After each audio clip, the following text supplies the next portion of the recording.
He touched my forehead with 3 luminous fingers, and something in the universe rearranged itself. My whole body hummed as if each cell recognized an old frequency, a pattern tucked into some cosmic lattice. It was not a dream. It was a quantum opening. A blue-tinged portal pulsed at the center of my room, and whispers in a mathematical tongue threaded through my mind for 7 nights. I remember the texture of that sound, metallic and warm, like rain on glass. I remember the air thickening behind my ears. Have you ever felt that the rules we live by are only a simplified user manual for a much grander technology? Mini cliffhanger. The touch left a small glow on my skin. That glow would ask for proof. I was 53 and excellent at doing the expected things. I woke to a cheap alarm, made bitter coffee, scanned headlines, and answered the same polite rejection emails. 30 years of a steady climb, a steady desk, the neat files of a life that promised safety. Then safety stopped returning my calls. The apartment smelled of old paper and lemon cleaner. Light fell through blinds in thin, impatient stripes. The radiator clicked in the corner like a small clock counting down. I kept my suit on the back of a chair because it was easier than folding hope. I kept a stack of resumes next to the sink. My hands learned the small, mechanical gestures of defeat, folding a shirt, turning a page, pressing send on an application, and waiting for silence. The numbers felt enormous in my chest, even when I said them aloud. The debt felt like a shape pressed against my sternum. I counted it in fragments. Late payments, the red warnings from the energy company, a car that coughed and refused to start. I wrote the total once on a calendar page, then crossed it out like crossing out a name I could not afford to keep. Sleep came in fragments. In the pale hours I would stare at the ceiling and ask the only question left to ask. Is this all there is? When the eviction letter slid under my door, the paper had that institutional weight. 30 days, a number that tightened my breath. I folded the page and felt it tingling at the tips of my fingers, as if the world had pressed a small, electric key into my skin. The air in the room shifted, not colder, not warmer, but denser. The hum of the building seemed to slow, like an old motor finding a new rhythm. I told myself it was anxiety. I told myself to call the bank. I told myself to sleep. But the tingling did not leave. I kept small rituals because habit is the only anchor when everything else drifts. Bread in the toaster, keys in the bowl, phone face down on the nightstand. I learned how to ration hope into teaspoon doses. I learned to pepper my sentences with disclaimers. Maybe, I would say, if only. Those words became routines. They taught me something dangerous. The language we use shapes the space we walk through. I had spoken scarcity into a room, and it had answered in the only way it knew how, with more lack. Still, there was a hollow curiosity that would not be quiet. Late at night, with the radiator slow and the city like a distant tide, I would trace a thought like an experiment. What if there were another arithmetic at work? What if feeling was code and attention the programmer? The idea felt like an old tool I had misplaced as a boy. It was ridiculous, of course. Ridiculous and sticky. It stayed. In those nights I began to write small commands to myself. Not prayers, not arguments. Short sentences with the tone of memory, as if I were reminding the world of something it already knew. I remember abundance. I am the one who arranges this. I would say them aloud in a voice half embarrassed, half defiant, as if testing the acoustics of the apartment. My voice sounded thin. It sounded honest. The next day, I met my sister Carolina in a cafe that smelled of cinnamon and old conversations. Her posture said worry before she opened her mouth. She pushed her glasses up and said, practical and kind, "Miguel, I think you should see a doctor. Stress does strange things." Her voice was a soft shield. She could not see the glow that started behind my left eye. She could not know that the world had begun to hum a different pitch for me. I tried to explain. I used small words. I used examples. I told her about the tingling, about the heaviness of the eviction notice. She suggested therapy. She offered to come to every appointment. She made a list in a neat handwriting that assumed the outcome. Forms filled, lawyer calls, a timeline to safety. I loved the list and was ashamed of the love. Rational plans are seductive because they reduce mystery to tasks.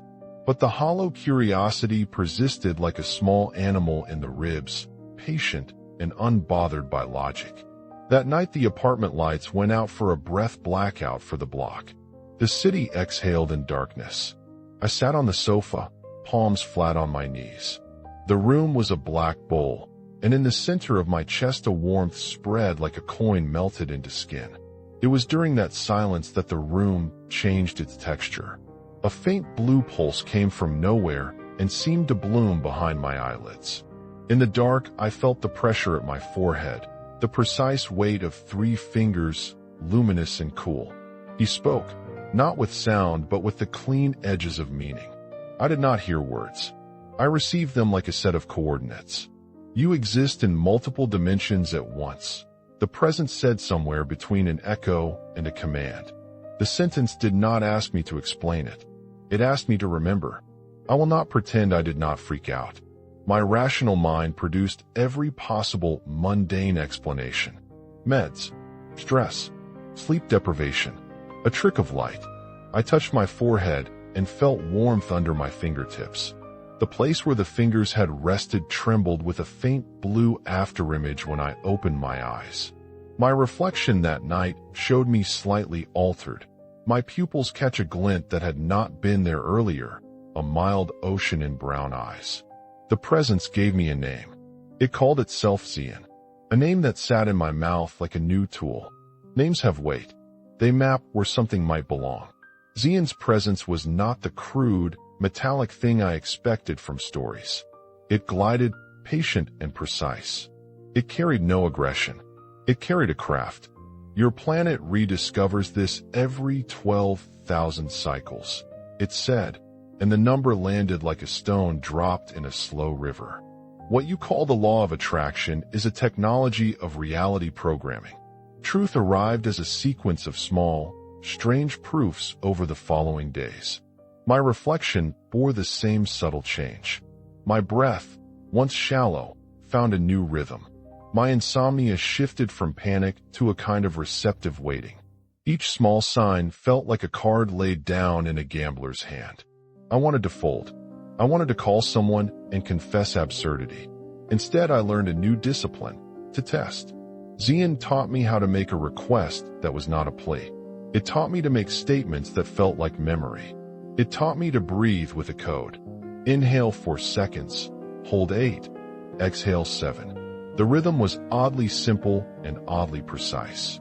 He insisted on gratitude as the engine, not because gratitude is morally superior, but because it has a signature in the field that aligns soft matter into form. I practiced. I failed. Then, one small experiment, a butterfly. Urban winters are not hospitable to brilliant insects. I pictured an impossible blue landing on my balcony railing. I felt gratitude as if it were happening already. 2 hours later, a flash of impossible blue beat at the railing. A morpho landed like a living note. I remember my hands going cold. My body responded before my mind could label it. Tears, a laugh that had the shape of disbelief folding into wonder. The butterfly stayed long enough to be competent evidence. It was a small miracle with the credibility of the ordinary. I began to construct loops, short cords of conviction I could snap into my pockets like talismans. I would say to myself, low and with no grandiose voice, I remember how to make reality. I feel it. I am it. Then a variation. I do not beg. I become. And another. My certainty is the field. My gratitude is the pattern. These were not rehearsed slogans. They were experiments in tone. They acted like tuning forks inside my ribcage. Of course I told a few friends.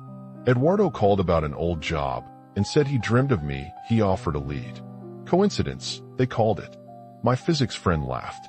My sister fretted. There is a social cost to the bizarre.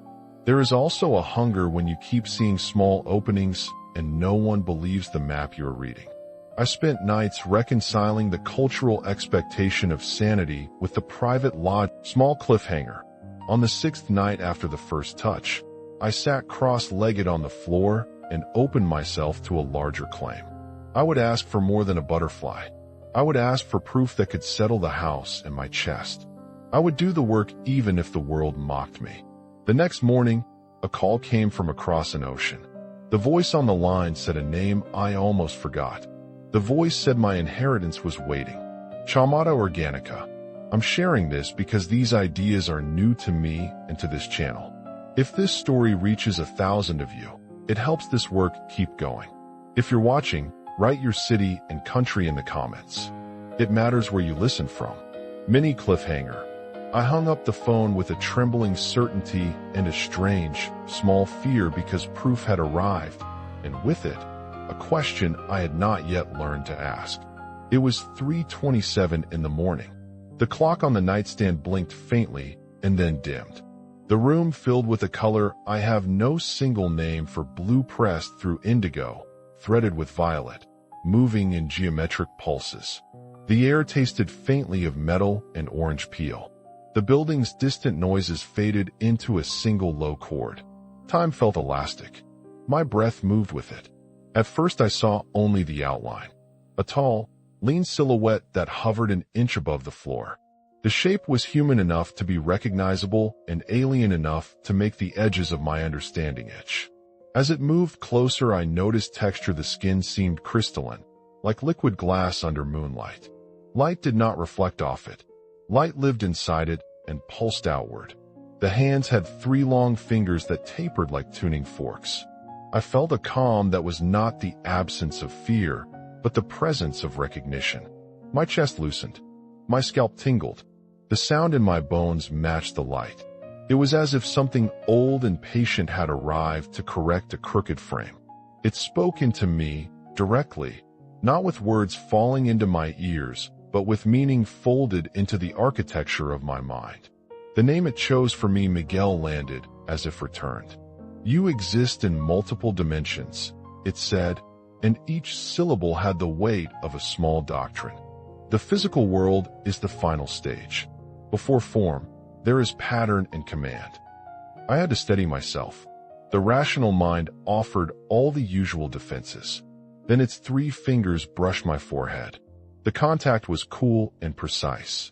It felt like someone running a file across a rough edge and smoothing it into purpose. My vision widened.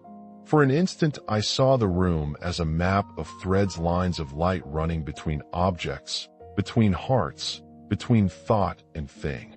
The thread that connected my childhood photograph to the rusty kettle to the streetlight outside my window shimmered with possibility. Zian, the name fit the sound that had reverberated that first night, did not lecture. It stood as if waiting for me to catch up to my own anatomy of belief. What you have called law, it said, is interface. Your thoughts emit commands. Your feelings calibrate the machine. Your attention is the compiler. It was impossible to put the experience into the category of explanation. It was better to let the senses narrate. The air felt like silk behind my teeth. My hands were warm and steady. The geometry of light folded into patterns that made my skull ache in an exquisite way. I could feel the weight of possibility pressing against the back of my eyes. Zian taught like someone handing a set of precise tools. Short phrases, paradoxes that opened cavities in my doubt. You do not attract, it said. You are the source that arranges. Its voice was a moderate tempo, each sentence a pebble dropped into a pond of silence. After each phrase, it waited, allowing the felt meaning to settle like sediment. In that space between words, I felt the invitation. Test it. Use it. Make it accountable. The lessons were not presented as doctrine, but as practice. Zian showed me how attention carries causal weight by guiding me through small, verifiable experiments. Not grand promises. Not algebraic certainties. Tiny, testable motions. The first lesson was posture. It asked me to stand in natural light, to lengthen my spine, to feel the gravity of my chest as the center of a compass. Certainty has a shape, it said. Embody it. The second lesson was breath, the same 4-8-7 rhythm I had already practiced, but now with an internal phrase, a seed word that carried intent. The word felt like a code. It had no literal meaning, only function. When I thought it, the edges of the room sharpened. Then came the protocol for asking.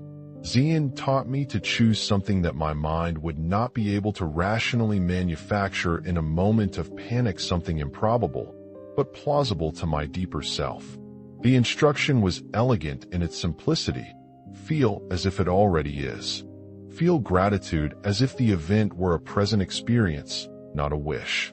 Then release attention with the nonchalance of someone who remembers. Doubt is a command, Xian said. So is wonder. Be deliberate. I remember asking my body to do the remembering. I placed my palms on my knees, softened my jaw, and murmured those new loops aloud the way one would tune a musical instrument. I am the field, I would say. I am the instrument. Variation, I do not ask. I become. The phrases were small and unglamorous. They were practical, and the world responded in small stages. A neighbor rang my bell and offered a small, unexpected loan. A longtime contact called to ask about a meeting overseas. Things that could be explained by coincidence kept appearing in patterns. My skin learned to register these patterns as evidence rather than miracles. I will be honest about the friction.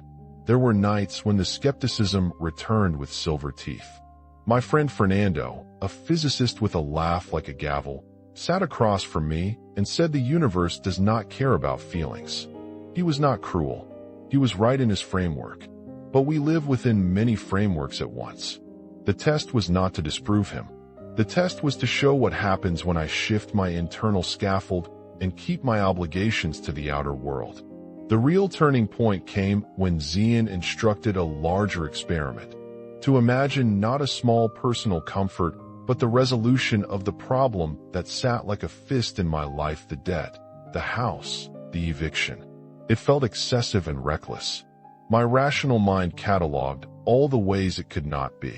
My chest fluttered like a bird in a too tight cage. Still, I followed instruction.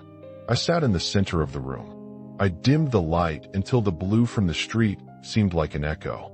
I formed an image, not the number itself, but the sensation of living free from its claw. I pictured a house with a door that opened easily, a desk where I could work without the shadow of monthly threats. I allowed gratitude to flood the imagined scene, not for future gain, but like remembering a home. I breathed the code. I repeated the inner phrases. I held the image until my body conformed to it, until my posture changed, until my pulse kept time with the quiet certainty. I opened my eyes and placed no weight on expectation. That posture that felt stance was the real change. I moved differently for 3 days. I answered the phone calmly. I signed papers with clearer hands. Then a call came from an international number. A woman named Patricia Navarro from a law firm spoke in soft, efficient Spanish. "Mr. Romano," she said, "we have attempted to reach you. There is an estate matter. Please confirm you are the living descendant of Emiliano Romano." My body forgot how to be contained. Papers and emails followed, confirmations, notarized documents, the slow machinery of inheritance acting with the inertia of decades. The assets were real. The value was real. Enough to solve the problem that had straightened my shoulders into a permanent tense brace. I do not offer this as seduction. I offer it as evidence of a process. The change was not immediate like a lightning strike. It was the culmination of posture, breath, and the willingness to feel as if the result were already present. It was also paperwork and small human actions, a lawyer reading a will, an accountant signing forms, me driving to an office and showing ID. The invisible and visible worked together. That night, after the numbers were clear and the bank called off the immediate threat, Xian stood by the window, as if admiring a city. Its form was softer, as though light had begun to live inside the convocation of its geometry. "Do you see?" it asked, not to gloat, but to invite comprehension. "Material is the last chapter. You began at the code." I answered in the only honest voice I had left. I felt it, I said. My throat tightened. I felt the logic of it in my body. My sister Carolina read the documents, and we cried together in a way strangers in halls do when grief and relief are indistinguishable. Fernando, privately embarrassed and privately curious, asked a question about pattern and measurement that ended with him saying, reluctantly, "I want to try your breathing exercise." The world rearranged itself, quietly, like books shifting on a shelf. Before Xian's presence dissolved into the air like a memory fading to the sound of distant waves, it placed a final teaching like a hinge. "You do not need me," it said. "You need the memory. The rest is practice." There was no fanfare.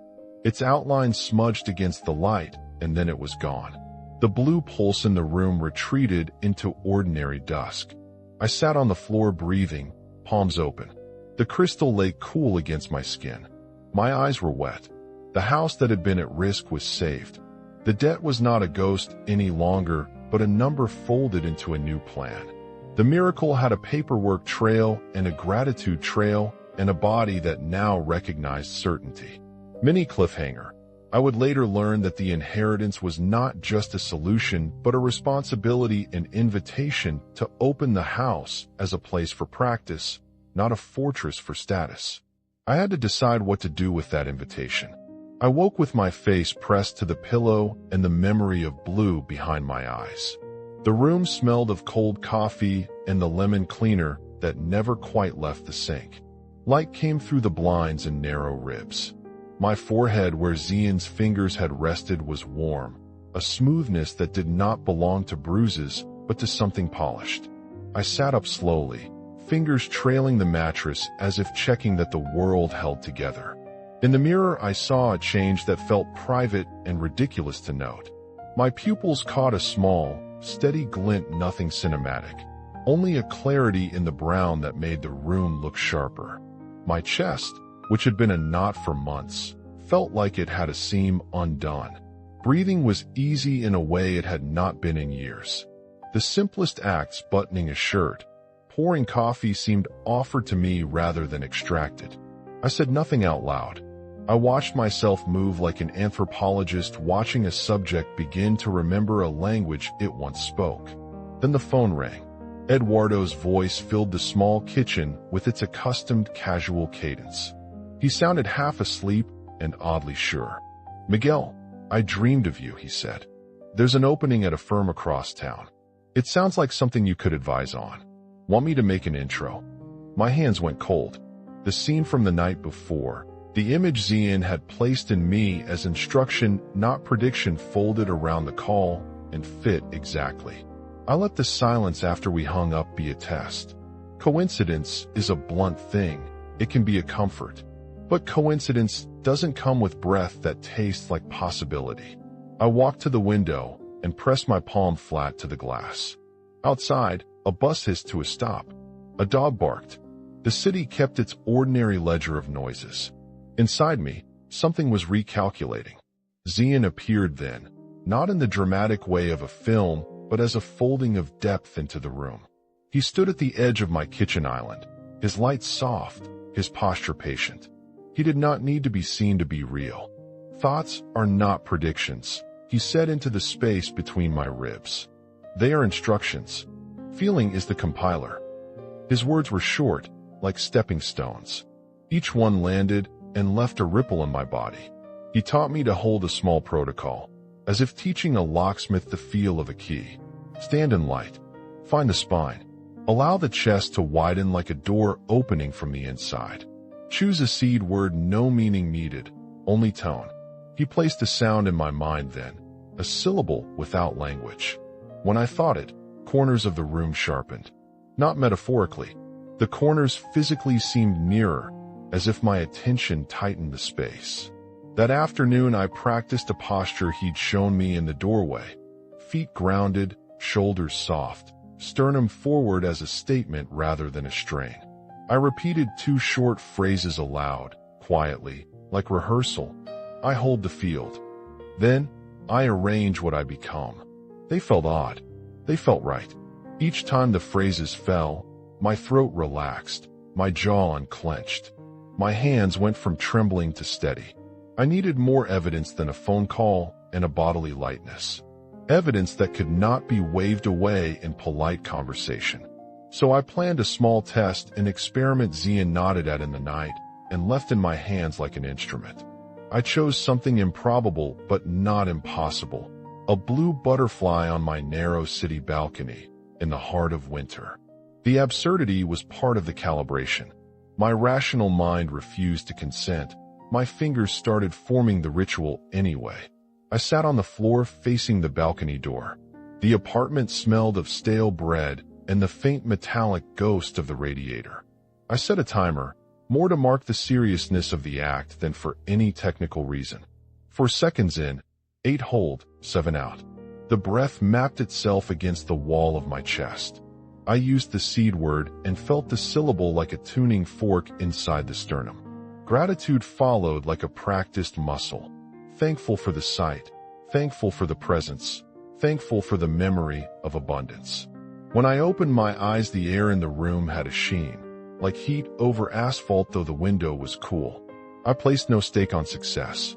I left the balcony to make coffee, deliberately forgetting as Zian had instructed. Forget to avoid the gripping that twists possibility into want. 2 hours passed in the small, ordinary chores that used to be a kind of exile. Then the blue arrived at the corner of the railing, abrupt and uncanny. A morpho butterfly, the kind of blue that looks lit from inside, landed where my visualization had placed it. It stayed for almost a minute, wings catching the light in slow, patient beats. My body preempted my mind. Tears came first, then a laugh that was more like surrender. The butterfly did what Zian had promised. It was not spectacle, only a precise confirmation. It was the universe handing back a receipt. Evidence, finally, was not an argument. It felt like a small, undeniable kindness. My hands remembered the posture as if it had always known it. My voice repeated the new loops in the quiet that followed. I hold the field. I arrange what I become. The phrases now had weight. They acted like braces for my heart. I will not pretend the world rewrote itself overnight. The phone calls kept arriving with both good and indifferent news. But the field inside me had a new gravity. Decisions I had deferred for months felt lighter. I began to keep a small notebook of micro-evidence: a neighbor's unexpected loan, an email from an unfamiliar number with a brief subject line, estate matter. Each note read like a footnote in a growing book. There is a line here I will not cross. This is not a prescription to drop responsibility. The change was never an abdication of action.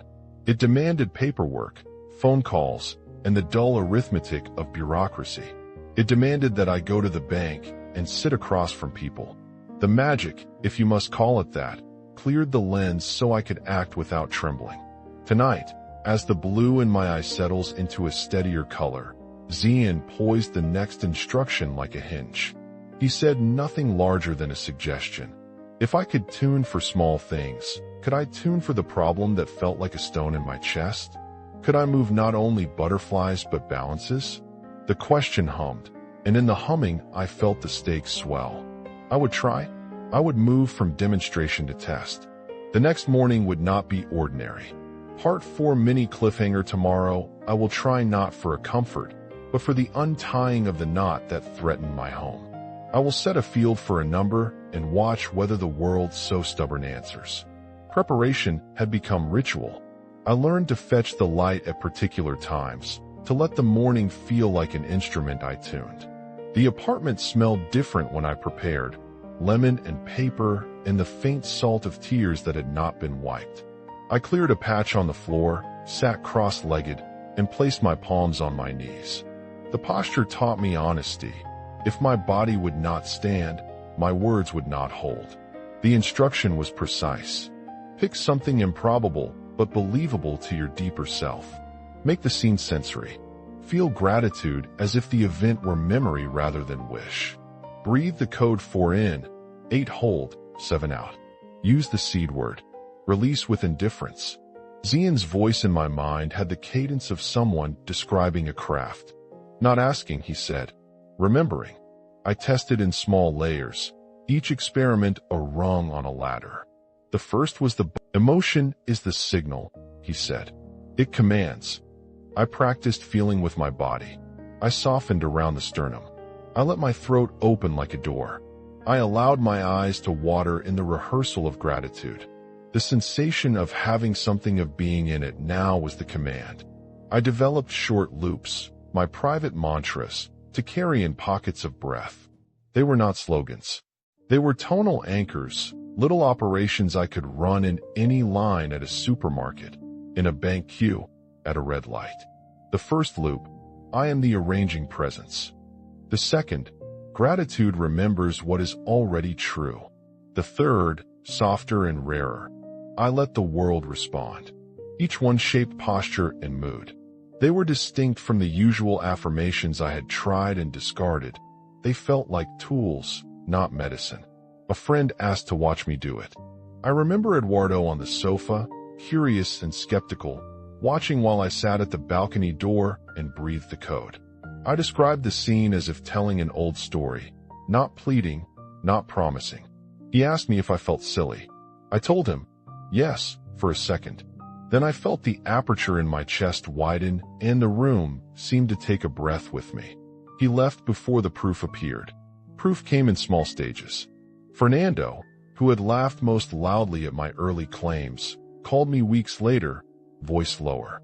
He had tried a breathing exercise not out of faith, but because curiosity pricked him and told me in a tone that held wonder like a foreign currency that his chronic back pain had eased that morning after practicing. 2 examples of transformation now lived outside my apartment. A returned envelope, a friend's eased pain. The pattern was not miraculous in the flashy sense. It was cumulative and credible. I pushed the experiment toward the larger problem with care. The debt number had a way of becoming a voice in the head. I refused to visualize the number as a threat. Instead, I visualized the end of the experience. A quiet mailbox, a banknote folded into a file, the quiet of a planner filled and manageable. I pictured the house as neutral doors that opened without tremor. I breathed the code and held in mind the feeling of relief, not the mechanics of transfer. In the days that followed, the world folded with surprising courtesy. A neighbor knocked unexpectedly with news. A small, short-term loan, offered without interest, not enough to close the gap, but enough to shift timing. A distant cousin's email contained a mention of a relative's estate she had almost forgotten. A contact in another country introduced me to a lawyer who preferred to chat informally before sending anything official. Each opening was a micro-solution, pieces of a jigsaw that had been rigid for months. There were nights, though, when my old mind tasted like iron and refused the new wine. Old fear returns with a certainty meant to protect.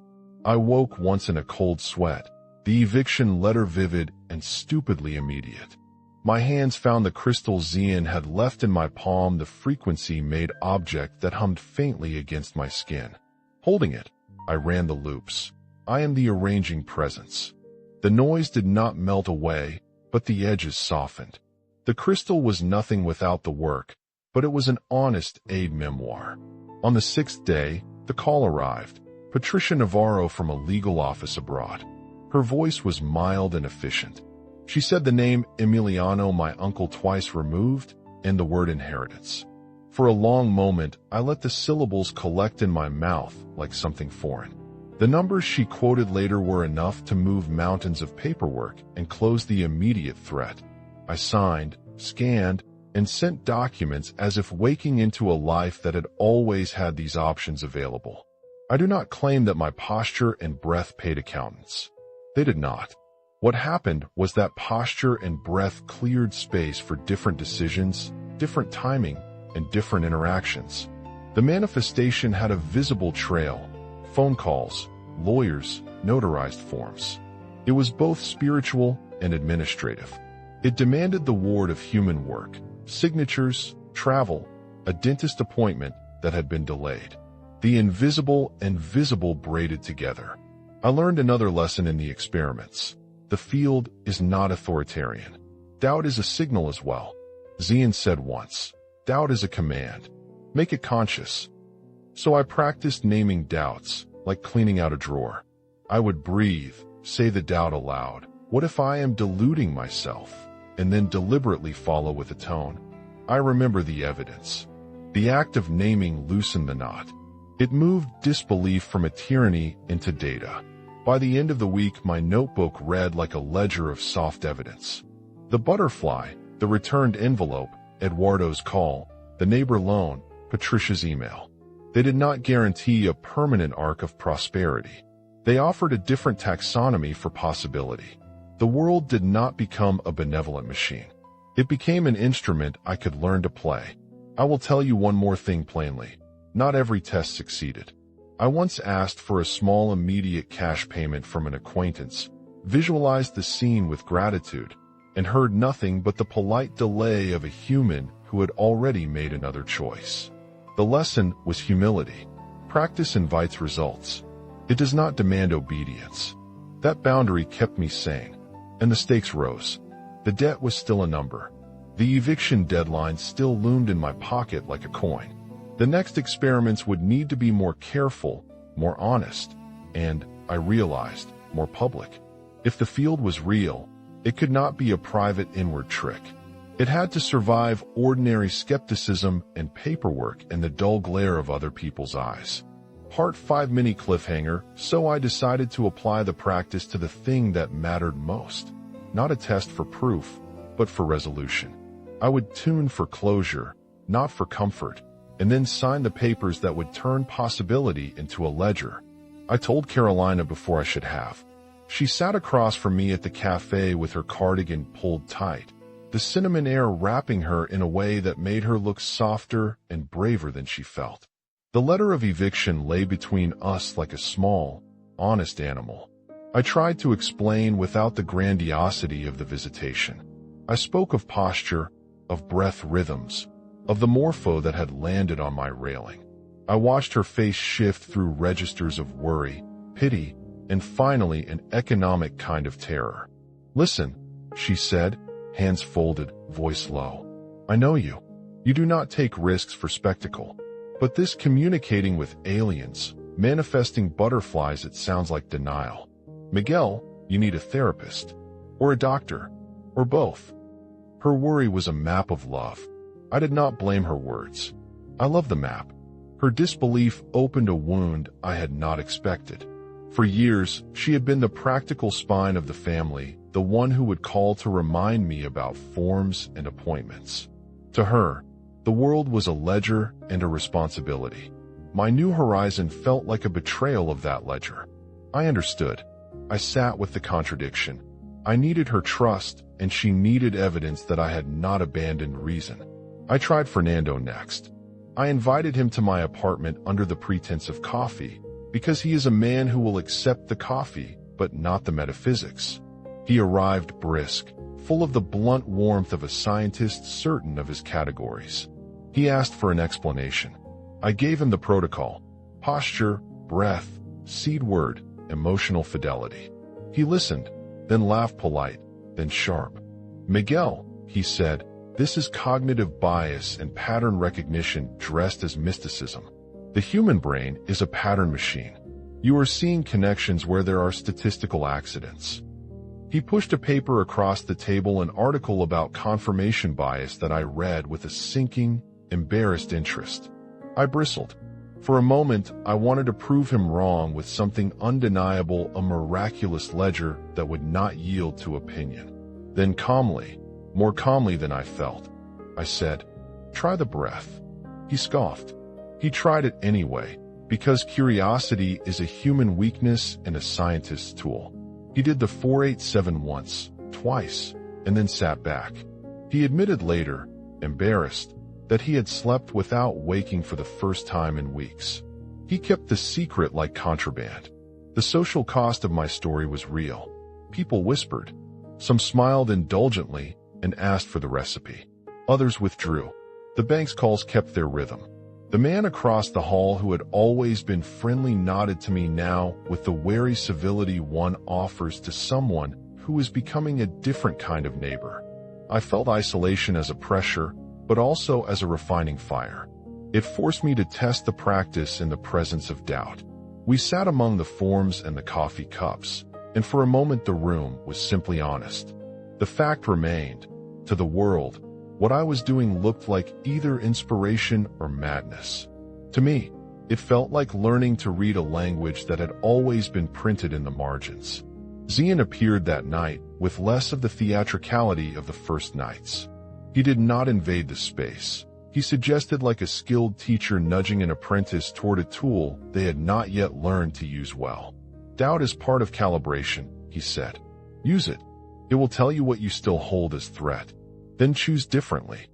His voice was small in my ear and large in my bones. We walked through scenarios. He taught contingencies. When the field opens a door, you still have to walk through. When you feel fear, name it. When you receive a gift, account for it responsibly. I felt my posture become steadier. The work was no longer a secret between me and the light. It had to stand the scrutiny of forms and thermostats and family dinners. To test robustness, I ran a controlled experiment with friends. They were skeptical but willing. We chose neutral, verifiable items, a neighbor's lost keys, a small check expected in the mail, an unscheduled knock at a door. I guided them through the breath and the feeling. We set intentions not as requests, but as memories. We agreed to record outcomes with blunt observation. Several small items manifested keys returned, an unexpected postal delivery, while others did not. The pattern held, not omnipotence, but probability nudged by inner orientation. This mixture of success and failure was the hardest truth to hold publicly. Friends who had seen small signs now watched me with tentative respect. Others kept their distance. An article of skeptical tone landed in an online forum, and my name was used as a cautionary anecdote. I read it the way one reads weather, with interest and a measure of resignation. I began to understand that my life was no longer a private laboratory. It had become a conversation. A neighbor I had only waved to came by with her granddaughter and asked, quietly, whether I taught the breath. My mother never sleeps, she said. If this helps. I taught them the few steps I had learned. They practiced. Their gratitude when sleep came was a different sort of proof, soft and human. There were moments of sharp pain. A journalist called seeking sensational details. I declined. I refused to commodify the intimacy of the practice into headlines. The practice had a dignity I did not want to trade for clicks. My sister reprimanded me once, fearful of public exposure and what it might do to the family's reputation. I promised caution, but I also promised fidelity to the work. The last nights before the paperwork closed were unnerving. Bureaucracy has its own rhythm, a slow, indifferent machine. My internal work could not accelerate signatures or notarize wills. It could, however, orient me toward clarity. I contacted lawyers, confirmed accounts, printed forms, booked flights. I held the posture while I sat through appointments that demanded patience. When the estate documents finally arrived and the numbers were verified, there was a silence so deep I felt it in my jaw. I will be honest, I had expected a single, cinematic release of pressure. What occurred was a thawing, incremental and precise. The eviction threat retreated like a tide. Debts were paid. I bought a ticket to see the property for myself. The relief was not a triumphal shout, but a quiet realignment. I cried in a rented car on the way to the airport, not from victory, but from the recognition that I had kept my hands steady enough to do the work. When all of the legalities settled, when signatures had their stamps and the accounts balanced, I sat on the small balcony of the apartment I had almost lost and felt the city breathe with me. Carolina called, and we spoke with the thinness of people who have crossed a hard water. Fernando texted and admitted, with embarrassment folded into humor, that he had ordered a book on somatic practices. The world rearranged not in spectacle, but in the realignment of relationships. And then Zian, in his gentler way, asked the only question that mattered for the next stage. What will you do with the house you are given? The inheritance was not merely money. It was a responsibility. He did not mean taxes and renovations. He meant the purpose that would anchor this new field inside a life engaged with others. I felt an opening and invitation more than an obligation. The practice had been a private experiment. Now it had public consequences. I could shore myself up and close the door. Or I could open a space where others might come to practice with their paperwork, with their grief, with their money fears held in human hands. Carolina's voice in my memory asked for prudence. Fernando's curiosity suggested a new discipline to explore. My heart, oddly, wanted both, to root and to extend. I made a promise then, aloud and to myself. I would not hoard what I had been given. I would build a place where practice and paperwork could meet, where breathing and signatures would share a table. The decision felt right in the sternum. It felt like something arranging itself rather than being invented by will. I wrote the words on a sticky note and placed them on the fridge. House as practice. Paperwork as pathway. The line looked both humble and audacious. There were costs. The public curiosity would grow. People would arrive with their baggage and their needed proofs. I would have to maintain boundaries. I would have to keep the practice honest and the form straight. There would be nights when doubt would visit like a critic, sharp and uninvited. Zian's last visible presence in the apartment was quiet. He placed the small blue crystal in my palm and said, simply, "Remember, the tool is your attention." He smiled in a way that made the room feel like a single note sustained. When he folded away, the blue light dimmed to the color of dusk. I sat alone then, knees drawn up, the crystal warm in my hand. I whispered a loop I had not yet said in public. I am the arranging presence. I open as needed. I steward what arrives. The loop anchored differently, now no longer an experiment, but a commitment. Outside, the city hummed on. Inside, the apartment felt like a room that had changed its center. I kept my promises to the bank and to the law. I kept my promises to the breath. One did not cancel the other. They braided. Part 6 mini cliffhanger. The house would be more than shelter. It would become a hinge. And the next time the blue light came, it would ask not whether I could receive, but whether I could give in return. I remember the morning like a photograph, overexposed at the edges, light too bright to look at directly, and yet soft enough to show every fault line. The eviction notice still sat on the kitchen table, the ink a hard black against the thin paper.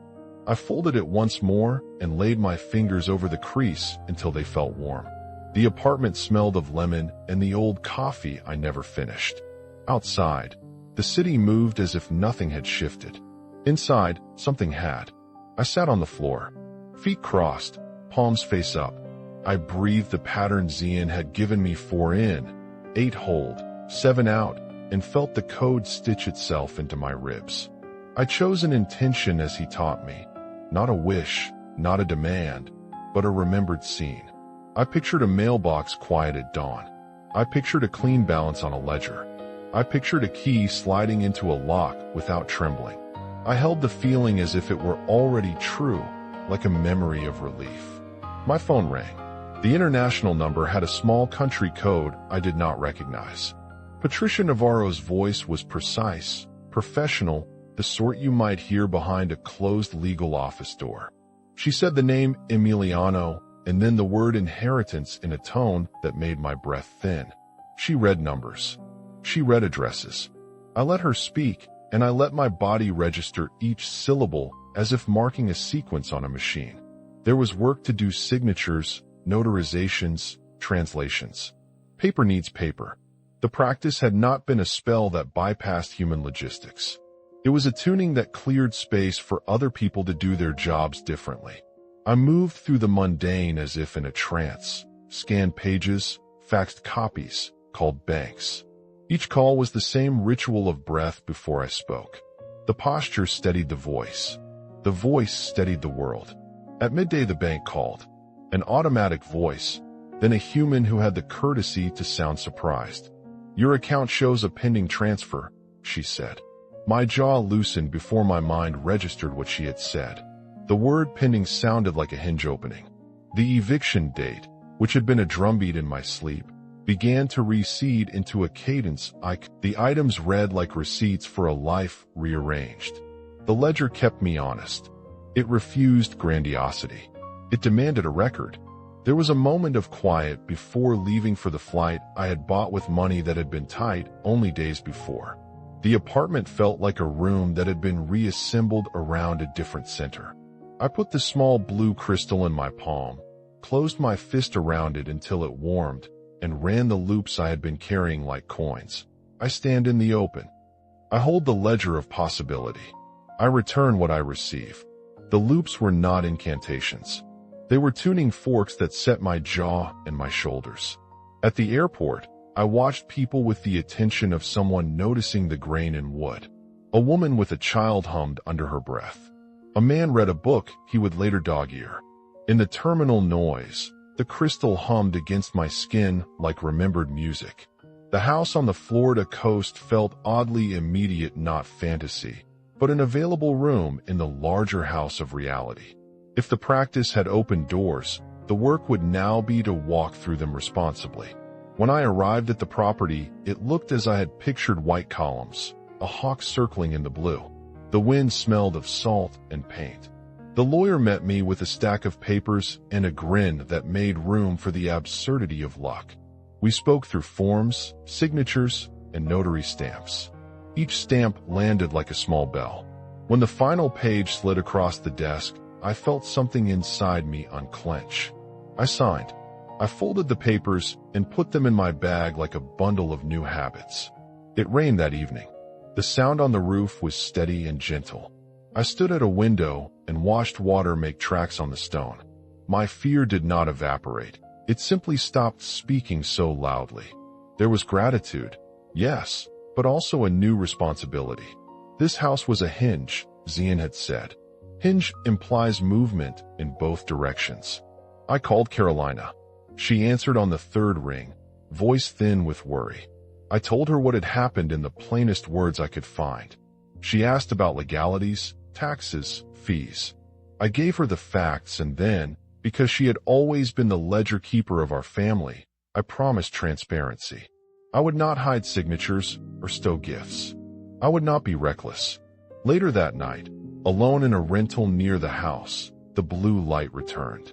Less theatrical than before, more like a friend coming to sit at the kitchen table. Zian was thinner in presence now. His movements were small, deliberate. He did not need to touch me. The room itself seemed to listen. You did not conjure the numbers, he said quietly. You altered the conversation between you and the field. That is the work. The rest is stewardship. I understood then the last mile of practice. Not accumulation, but repair. Not exemption, but account. Not vanishing away with good fortune, but tending to it. The ledger was not evidence that I was special. It was evidence that attention could be trained to behave like a skilled instrument. I slept that night with my hand over the small crystal.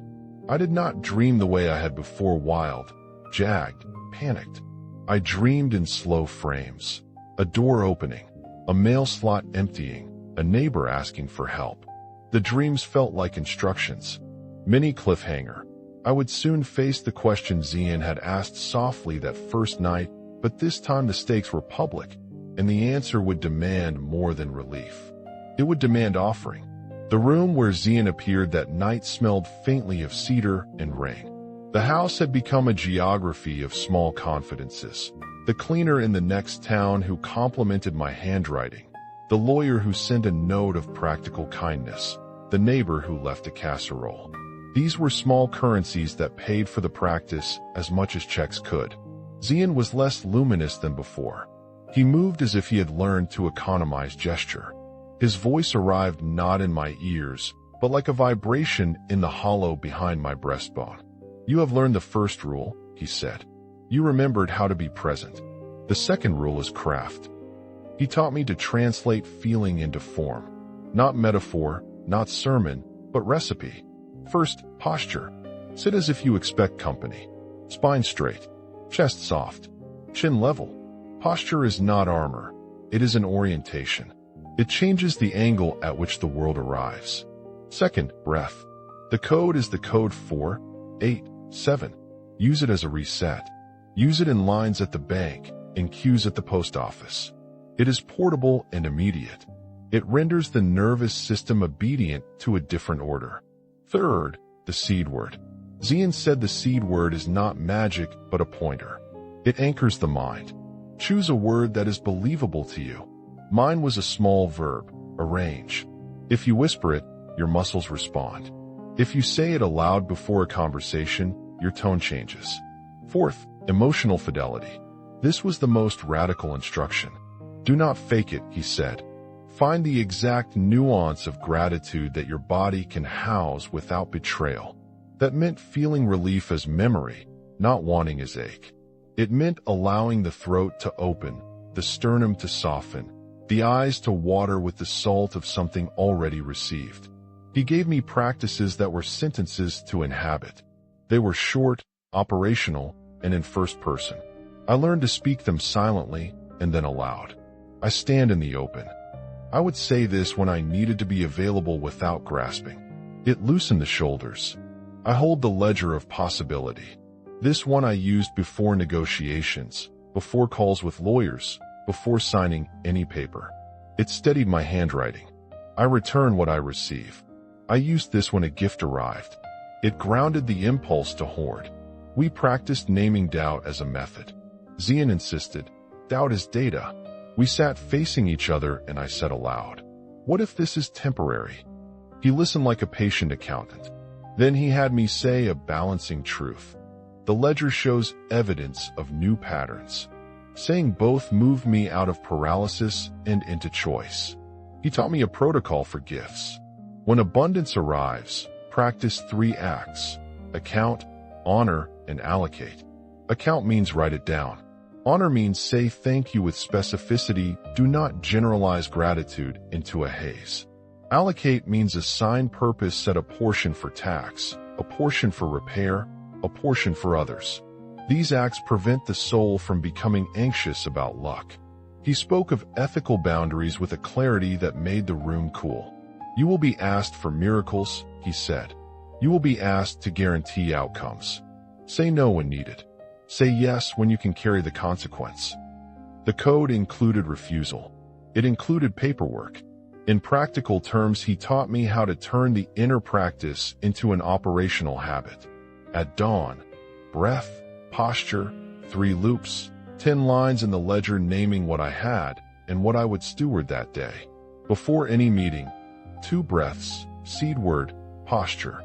After receiving, account, honor, allocate. When doubt rose, name it, evidence it, let it go. The actions were mundane, and that was the point. The extraordinary becomes reliable only when inserted into the ordinary. He showed me how to teach without grandiosity. Your job, he said, is not to convert. It is to translate. So I rehearsed language that sounded professional and human, not esoteric. I practiced saying things that respected other people's boundaries. I can teach a breath practice that helps you notice choices. I cannot promise specific numbers. I can teach orientation that changes probability. Zian also taught me to steward the crystal. It is a reminder, not a relic, he said. Hold it when you doubt. Place it on the ledger when you write. Do not fetishize it. Use it as a tactile anchor that speaks of a larger frequency. There was a final instruction that felt like an examination. He asked me to imagine the house as a room with 2 doors. One door opened to paperwork, lawyers, bankers, tax forms.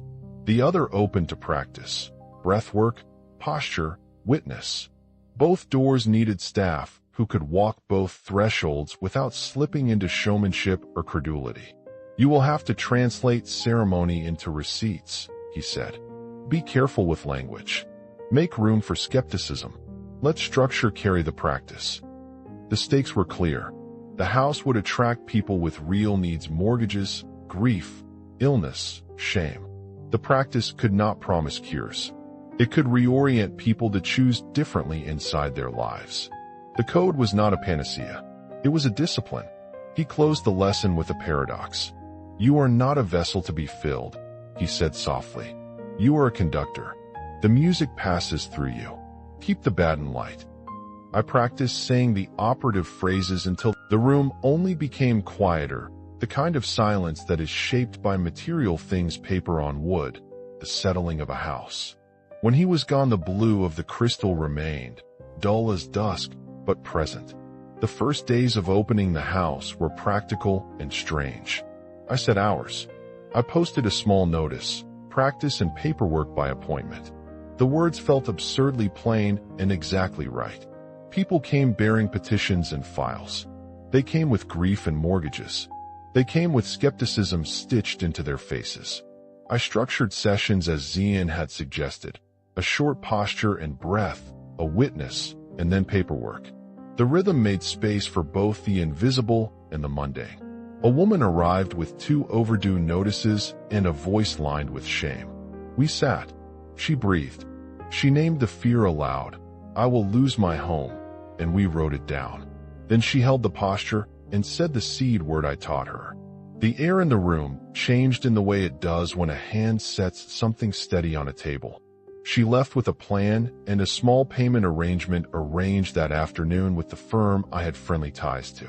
Not miraculous. Useful. I charged a modest fee, not as commerce, but to signal commitment. Money changed hands, and then became part of a ledger we both could read. I insisted on receipts and signatures. I taught the breath to a young man whose father had been ill and who had not slept for days. He slept that afternoon and later thanked me with a half smile and a pot of coffee. There were problems. A journalist came by, hungry for spectacle. I said little and guided them through the ledger and the paperwork instead. When asked for dramatic lines, I offered a simple one: "This is practice, not prophecy." The piece ran skeptical. My name became a story in the forum of public opinion.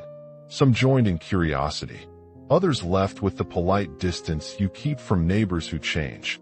Carolina watched the process with a trained accountant's eye. She came to sessions sometimes and learned to sit in the posture while we read through accounts.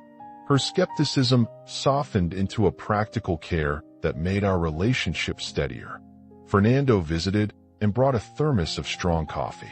He enrolled in a weekend of somatic practice and later admitted he had less back pain. He laughed at himself for being surprised. The house became a hinge in the way Zian had said. It turned inward practices into outward responsibilities. I taught breathwork to retirees who needed patience with court cues. I sat with a woman whose inheritance had been misfiled and made dozens of calls with her until the correct forms were found. I learned the bureaucratic names escrow, probate, lien, and said them aloud as if they were mantras of a different kind. I kept the crystal on a small shelf above the ledger. I touched it before sessions as a reminder. Often, the work was slow, administrative. Sometimes it felt like an old trade. The miraculous and the municipal braided into each other, a prayer and a notarized form sharing the same table. People asked me why I did it. I told them plainly, because the attention is a labor, because there is dignity in holding another person's paper and their worry with equal care, because I had been given both a cushion and a calling. I felt accountable. The house gave me a place to be accountable to others and to myself. There were nights when doubt sat at the end of the couch like an uninvited guest. It whispered, this could be a fluke, an inheritance that would not sustain a new life, a public that would turn harsh. In those moments I held the crystal and ran a loop. I stand in the open. The words steadied the breath. I would then name the doubt out loud. What if I fail at this? And follow it with evidence. The ledger shows transfers. People slept. Arrangements were made. The ritual of naming dissolved the authoritarian tyranny of fear into something negotiable. The house asked me to build boundaries. I learned to say no without coldness. I could not absorb everyone's need. I helped people make lists and call the right numbers. I taught them how to place their intention into a format a bank would accept. The practice became translation, feeling into form, longing into a plan. I also learned to return. The rules Zian gave to account, honor, allocate became doctrine. I paid taxes. I donated a small percentage to a community legal aid fund. I hired a part-time administrator to keep receipts neat. The ritual of returning made the flow sustainable. It kept the house from becoming a shrine and turned it into a service. Months passed. The city felt different in its edges. Neighbors greeted me with new warmth. Carolina's call at night changed tone, less worry, more practical problem solving. Fernando stopped being embarrassed about the breath. People I had never met sent notes. Thank you for the evening. My mother slept. The ledger expanded. The crystal seemed to lighten. The last time Zian came, if you can call it coming, he was a suggestion at the threshold and then absence. He did not need to show his form. He left with a small smile. Before he dissolved, he said 2 things I carved into my routine. Do the work of attention. Do the work of accounting. They are not the same. One tunes the body. The other keeps the world honest. I placed the crystal in its shelf and closed the ledger. Sometimes I touch it and remember the cold, frightened man who first learned to breathe with intention. Sometimes I look at the house and think of the people who have come through the door carrying their whole lives in folded pages. The weight of that is a kind of blessing I had not expected. Mini cliffhanger, the crystal will hum again. Not to rescue me, but to ask whether I will keep opening the house to what the world needs, and whether others will learn to translate feeling into form as I have tried. The sunset lays itself like a slow hand across the water. The air tastes of salt and old wood. Wind passes through the veranda and the boards answer with a soft creak, a small metronome for the evening. I hold the blue crystal between thumb and forefinger. It is warm now, as if remembering all the palms that have closed around it. The light from the horizon threads through my fingers, and the stone catches it and keeps a little of the day inside. I breathe, and the house breathes with me. The ledger sits open on the desk below, the ink like a map of decisions. Paper has weight. Paper has consequences. I still write the transfers, the allocations, the small acts of returning. Habit is a kind of prayer when it is done honestly. I touch the crystal, touch the paper, and the two feel like one practice, reminder, and record. My hands know the choreography. People come and they leave different than they arrived. An elderly man who once carried tomorrow like a debt now asks questions instead of apologies.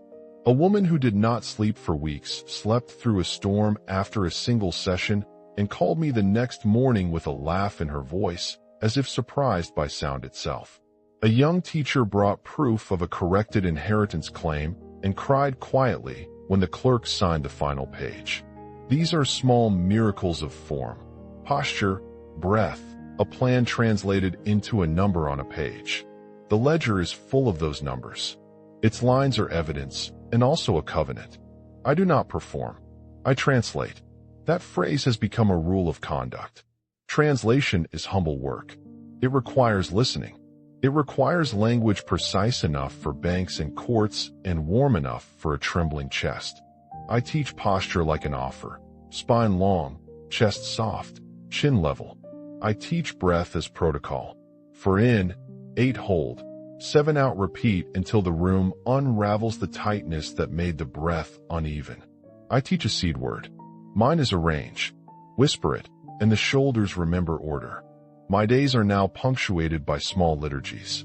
Morning, the code posture, breath, 3 loops of the ledger. Noon, a seed word across an email or a call. Night, account, honor, allocate. The rhythm prevents drama. It requires attention. It requires paperwork. There are nights when the old doubts come, quiet but heavy as rain.